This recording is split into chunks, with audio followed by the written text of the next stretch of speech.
शादी का सही समय पे होना और शादी के बाद जीवन का सुखमय रहना, ये हर इंसान का सपना होता है। परेशानी वहां पे होती है जब घर में किसी मेंबर की शादी में विघ्न आ जाए, शादी डिले होती चली जाए या फिर शादी के बाद प्रॉब्लम्स आनी शुरू हो जाएं। कई बार मियाँ बीवी में आपस में विचार का ना मिल पाना या काम कारोबार का शादी के बाद लो चले जाना बंद हो जाना, और कई बार ससुराल वालों की तरफ से ऐसी परेशानियां आना कि शादीशुदा जिंदगी खतरे में पड़ जाए। सीरियसली तब बहुत परेशानियां आती हैं। आज के वीडियो में मैं 3 ऐसे बिंदुओं की चर्चा करने वाला हूं जिनको जानना आपके लिए बहुत जरूरी है। खाली मैच मेकिंग तक मत रहिए, खाली गुण मिलान तक मत रहिए। मैच मेकिंग जो है ना, ये गुण मिलान जिसको हम बोलते हैं, ये टोटल मैच मेकिंग का 10% से ज्यादा नहीं है।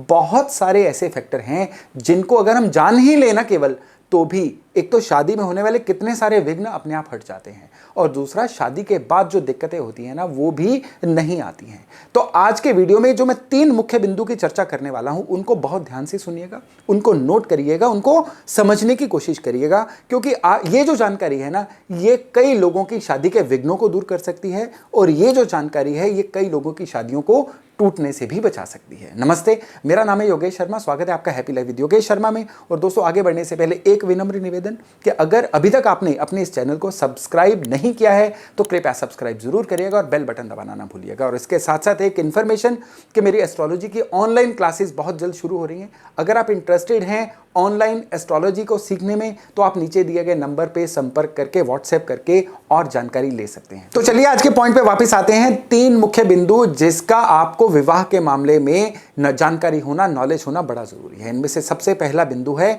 मांगलिक दोष। मांगलिक दोष एक ऐसा दोष है जिसको बहुत ज्यादा चर्चा करके एक बहुत ही खराब योग की कैटेगरी में रख दिया गया है, बहुत ही रहस्यमय सा योग बना दिया गया है। एक मांगलिक जो इंसान है उसकी केवल मांगलिक से शादी होनी चाहिए, यह सबसे बड़ी मिथ है।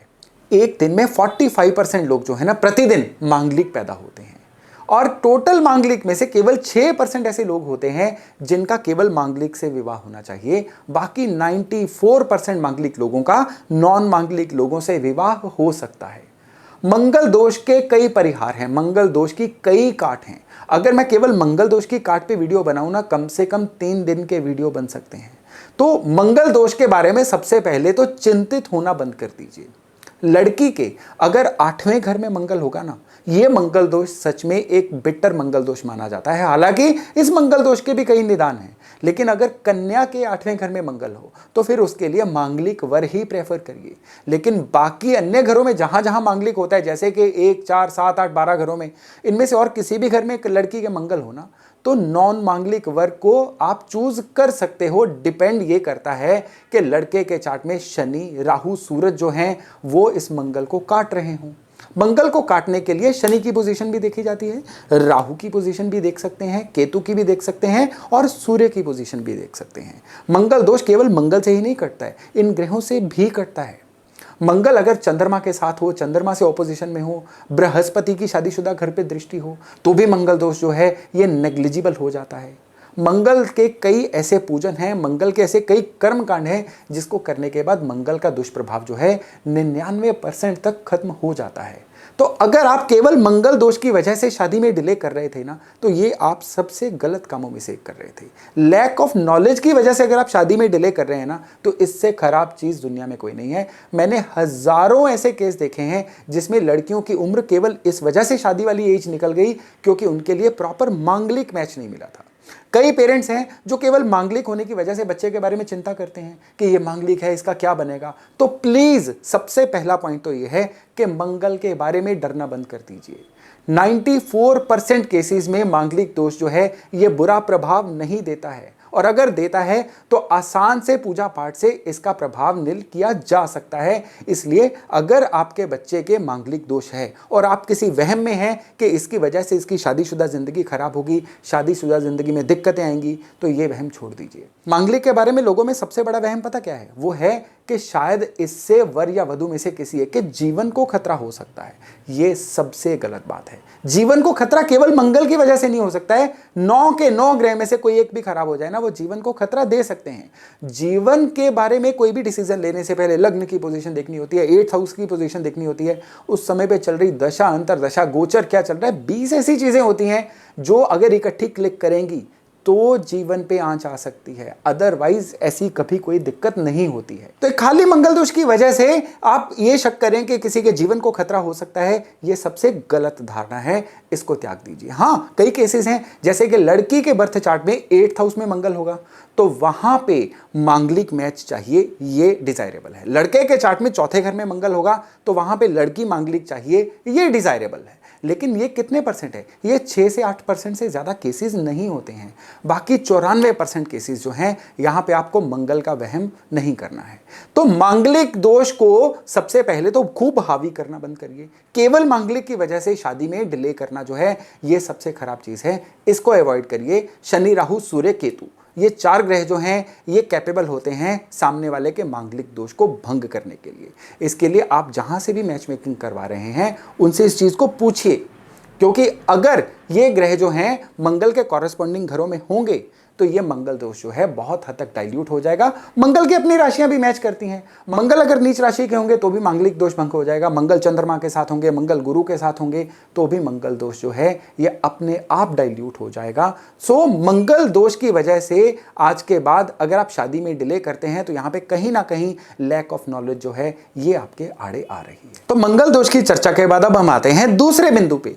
दूसरा बिंदु है कुंडलियों में कुछ स्पेशल योग होते हैं, उनकी चर्चा। अगर ये योग प्रेजेंट होना तो भी शादीशुदा जिंदगी में दिक्कतें होती हैं। किस तरह से? अगर दोनों में से किसी एक की कुंडली में सूरज और शनि एक साथ हों तो ये शादीशुदा जिंदगी में बहुत अड़चने लाने वाला योग होता है। तब दूसरे के भी बर्थ चार्ट में सूरज शनि का आपस में संबंध होना चाहिए। अगर नहीं होगा तो शादीशुदा जिंदगी में व्यवधान आएंगे ही आएंगे। सूरज शनि जब भी एक साथ होते हैं ना तो बर्थ चार्ट के जो शुक्र होते हैं ना वो कमजोर हो जाते हैं, और शुक्र के पास एनर्जी होती है वैवाहिक जीवन को संतुलित रखने की, बैलेंस रखने की। तो सूरज शनि अगर वर के एक साथ हैं तो वधु के चार्ट में भी सूरज शनि या तो एक साथ हो या आमने सामने हो, या शनि या सूरज एक दूसरे की राशियों में हो। ये होना जरूरी होगा, नहीं तो शादीशुदा जिंदगी में व्यवधान आएंगे। योगों की ही चर्चा चली है। शुक्र और राहु का योग ये भी शादीशुदा जिंदगी में काफ़ी दिक्कतें देता है। स्पेशली मेल के चार्ट में अगर शुक्र और राहु एक साथ होंगे ना तो ये चार्ट कमज़ोर हो जाएगा। अब फीमेल के चार्ट में भी शुक्र और राहु का आपस में संबंध होना चाहिए, किसी भी तरह से, दृष्टियों से, आपस में बैठने से, तो ही शादीशुदा जिंदगी बैलेंस हो पाएगी। गुरु राहु का लड़की के चार्ट में गुरु चंडाल योग जिसको बोला जाता है वो भी होगा तो शादीशुदा जिंदगी में कई तरह के व्यवधान देखे जाते हैं। तो इस तरह से हम योगों की अगर चर्चा कर रहे हैं ना तो बर्थ चार्ट का जो शादी का घर होता है ना, 7वां घर, उसमें भी अगर सूरज होंगे, उसमें अगर राहु होंगे, उसमें इस तरह के खराब योग होंगे तो भी शादीशुदा जिंदगी हमेशा स्टेक पे लगी रहेगी। हम तो केवल मांगलिक मांगलिक कह के ही शादी को देखते रहे, लेकिन मांगलिक से हटके ये योग जो है ना मंगल दोष से कई गुना ज्यादा पॉइजनस हो जाते हैं, मंगल दोष से कई गुना ज्यादा हैवी वेट हो जाते हैं। ये योग जो हैं अगर बर्थ चार्ट में होंगे तो इनको बैलेंस किए बिना शादी करना जो है ये शादीशुदा जिंदगी में दिक्कतों को इन्वाइट करने के समान होगा। तो इसके बाद अब हम आते हैं तीसरे और फाइनल पॉइंट पे। तीसरा और सबसे महत्वपूर्ण बिंदु है एक दूसरे के चंद्रमा की परस्पर पोजीशन को देखना और दोनों के चंद्रमा का अच्छी पोजीशन पे होना। चंद्रमा क्या है? चंद्रमा है आपकी मनोदशा। आप डिसीजन कैसे लेते हो, आप सोचते कैसे हो, दिक्कत आने पे आप रिएक्ट कैसे करते हो। चंद्रमा क्या है? जीवन में धन का प्रवाह कैसा रहेगा। चंद्रमा क्या है? सेहत कैसी रहेगी। चंद्रमा क्या है कि कोई इंसान सामने वाले के साथ परिस्थिति के अनुसार खुद को एडजस्ट कैसे कर सकता है। हम मंगल को भी देख लिया, हमने योगों को भी देख लिया, लेकिन अगर चंद्रमा को इग्नोर कर दिया, किसी के बर्थ चार्ट में चंद्र केतु एक साथ हुए, चंद्र राहु एक साथ हुए, चंद्र शनि एक साथ हुए, चंद्रमा नीच राशि के खराब जगह पे बैठे होंगे, तो वो जो इंसान है ना वो जीवन साथी के साथ खुद को ढंग से एडजस्ट नहीं कर पाएगा। वो इंसान ये कोशिश करेगा कि जीवन साथी उसके अनुसार ढले, वो बिल्कुल भी एडजस्ट ना करे। चंद्रमा खराब होगा तो शायद जीवन में धन का प्रवाह जो है वो खराब रहेगा। चंद्रमा खराब होगा तो वो इंसान हेल्थ के मामले में भी चैलेंज फेस कर सकता है। तो बर्थ चार्ट जब भी मिलाएंगे, शादी का जब भी हम देखेंगे, अगर किसी की शादी में अड़चने आ रही है ना तो भी हम चंद्रमा की पोजीशन को इग्नोर नहीं कर सकते हैं, क्योंकि कई दिक्कतें, कई परेशानियां ऐसी होती हैं जो चंद्र के खराब होने की वजह से होती हैं। जैसे कि कोई मियाँ बीवी में आपस में कहा सुनी हो गई, अगर एक इंसान ने लेट गो बढ़ा के चीज़ों को एडजस्ट करके चीज़ों को सॉर्ट कर लिया तो वो परेशानी तो वहीं खत्म हो गई, लेकिन अगर दोनों ही अपनी अपनी जगह पे अड़े रहे फिर परेशानी तो बढ़ेगी।